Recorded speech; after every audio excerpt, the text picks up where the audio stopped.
মালিক আছে, মালিকের লোক কথা বলে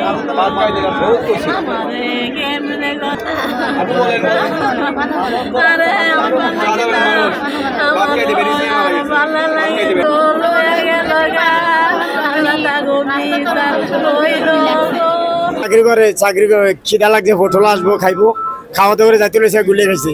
অনেক গুলি কি পুলিশের খাইছে না ছাত্রলীগের খাইছে এটা তো আমরা জানি না। এটা দায়ভার থেকে সরকারি নিতে চাইলে সরকারি নিয়ে যাইবো, আমাদের কোনো করার নাই।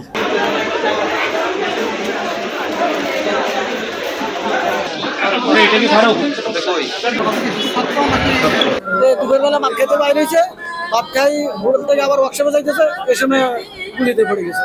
কি ইয়ে নিব, কেউ তো নিত না, এই সরকারও নিত না, তাইলে আর আমার কাছে লাভ কি? এটা কিচ্ছু লাভ নাই, দরকার নাই। রাস্তাঘাটে কাজ করতে গেছে, কাজের মানুষে মেরে ফেলছে। এখন আমরা যদি লাড়ি লইয়া বাড়িতাম, অস্ত্র লইয়া বাড়িতাম, তাইলে না কইতেন।